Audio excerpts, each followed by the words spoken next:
بسم الله الرحمن الرحيم. السلام عليكم ورحمة الله وبركاته.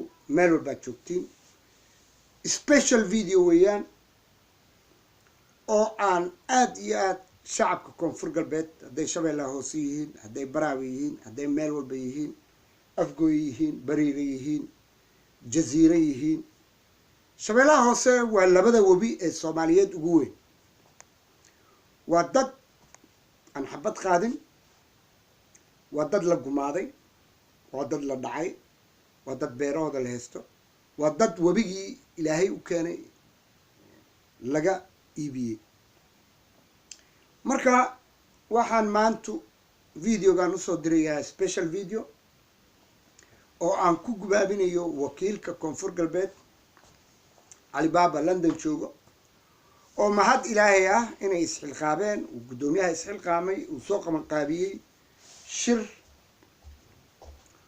uu uga soo horjeesto mudaahiraad Sharif Sakiin ninka qatar ku ah shabeellaha hoose kaliya maana shacabka Soomaaliyeed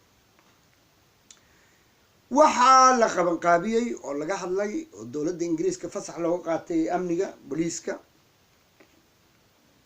mudaahiraad looga soo horjeedo daalimka weyn ee Sharif Sakiin ee mujrimka ah booqasho official maaha gudoomiyaha Alibaba wuxuu la hadlay khaarijiyada waxa la yiri ninkan anagu ma cazimin official maaha wuxuu gaarsiiyay dawladda Ingiriiska iyo meel walba inay jirto 50,000 oo ekar ah inuu rabo inuu ijaaro uu beero ka sameeyo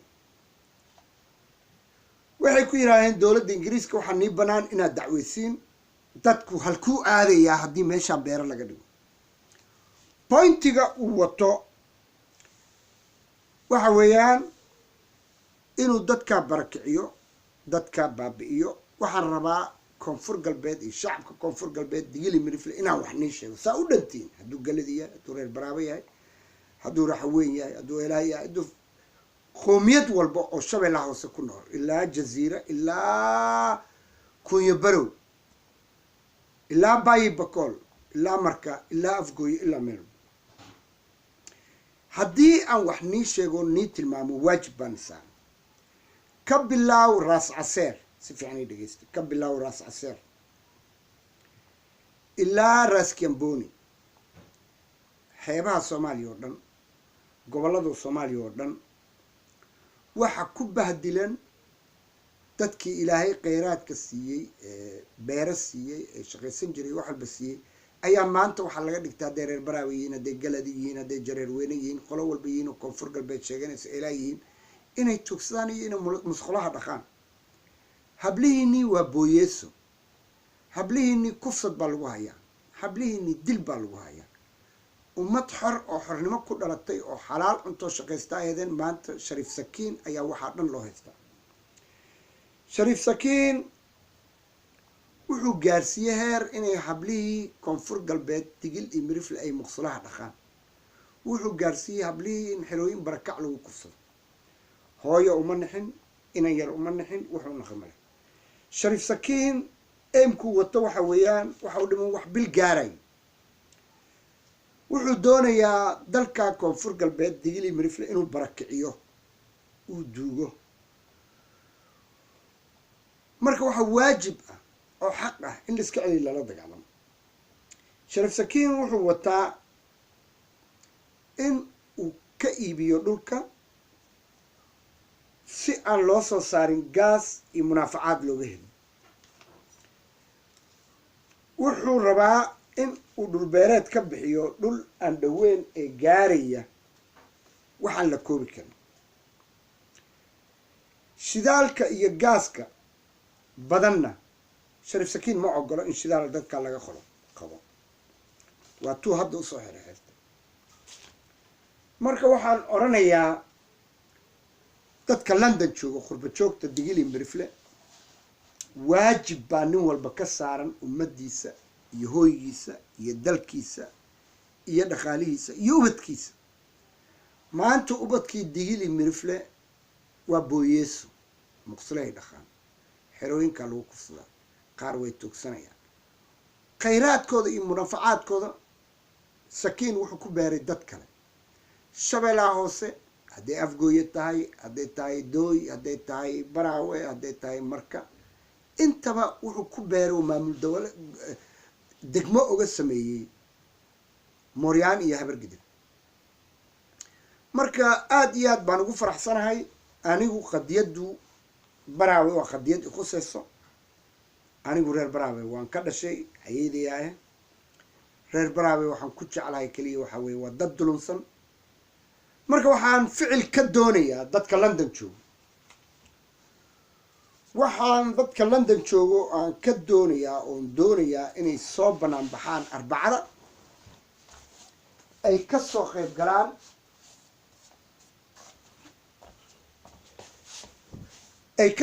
galaan arbacadana soo food heeso. shariifka habeen talaaduu soo gelaya. waa inaad banaanbax isku diyaarisaan. waa in shariifka adduun weynaha la tusaa.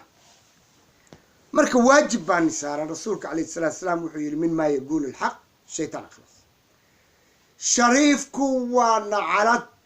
shariifku dadkii masaakiin buu ka dhigay. shariifkii dadkii booyeeso ka dhigay. shariifkii dalkii wuu gatay. shariifkii fidnoola weeyaan. shariifkii wax walba weeyaan oo ibni aadan lagu tilmaami karin. marka waxaan odhanayaa digli mirifl waa la garanayaa. siyaasiyiin baaris ah. baar baa ka mid ahaa israel. rag badanaa ka mid ahaa. waxay lahaayeen generaalka saciid marino. waxay ahaayeen imprenditoriale haddaan dareeya soo qaato. markana waa la garanayaa minin aaw cusmaan ninkii mooda munaafiqa ligi. intii dalkii koonfur galbeed iyo reer koonfur galbeed maanta waa agoon, waa masaakiin, waa gun, waa la kufsadaa, waa la dilaa, beerahoodaa la haystaa. yowm alqiyaama cilmigiina waa nila weydinayaa. waxaa la hadlayaa cali baaba. nin allaale ninkii sheeganaya soomaalinimo maanta waxaa odhanayaa shariifku khatar kuma aho. shabeellaha hoose iyo baraawe iyo baydhabo kuma aho. shariifku wuxuu khatar ku yahay jiritaanka qaranka soomaaliyeed iyo mujtamaca soomaaliyeed. waxaan kaloo halkan niiga sheegayaa dowladda ingiriiska way caddeysay inuu official ahayn ziyaaradiisa. waxay tiri ku mudaahiraada, waxay tiri dacwad ka qoran.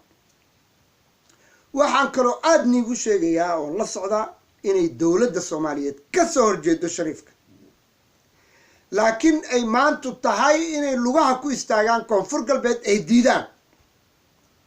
dowladda soomaaliyeed waxay tiri ku mudaahiraada london, dacweeya, dalka gudihiina ka dacweeya, waa la xirayaa.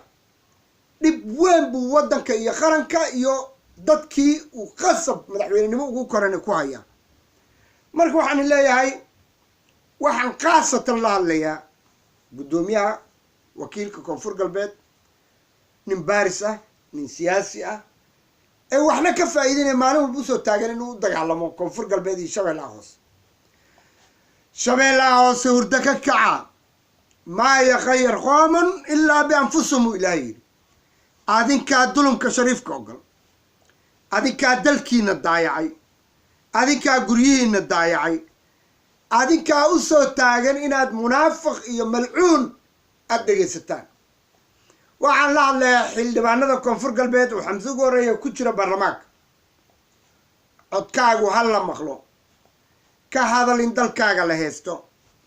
ka hadal inay ummaddii booyeeso naqdeen giddigooda. waana sidee dad wax soo saar ahaa, dhaqaalo lahaa, beero lahaa, deegaan lahaa ayaa maanta booyeeso iyo xero lagu aruuriyo la kufsanaya. waxaan leeyahay shirka arbacada ka dhacayo london waa soo dhaweeyey. hasta la victoria sempre kakayaash. viva la revoluzione. ninkii damiir leh shabeellaha hoose keliya maaha, ninkii damiir leh ee soomaaliya waa inuu la xiriiraa cali baaba oo soomaali dhan, soomaali maxamed ka soo qayb gashaa shirkaa looga soo horjeedo ninkaa malcuunka ah ee munaafiqa ah ee gaalka ah ee ummadda duleeyay ee shariif sakiin la dhaho. nin aan ogeyn ma leh shariif sakiin, allah shaahid inuu yahay daalim. waxaan niga codsanayaa shirkaa dhacayo, mudaahiraadkaa dhacayo looga soo jeedo shariif sakiin. hooyo walbo soomaali sabti waaye wax iskoolaadahay male, ciyaalka, dhalinyarada, cuqaasha, shacabka, muujiya inaad dulmi diidantihiin. kow inaad diidan tihiin dhulkan beeraha ee dulmiga ah ee gaaska iyo barwaaqada lagu xiray. labo inaad diidan tihiin black water oo ah shirkad maafi ah. saddex inaad diidan tihiin qaran dumis inuu wado Sharif Sakiin. hasta la victoria sempre. Mac salaama.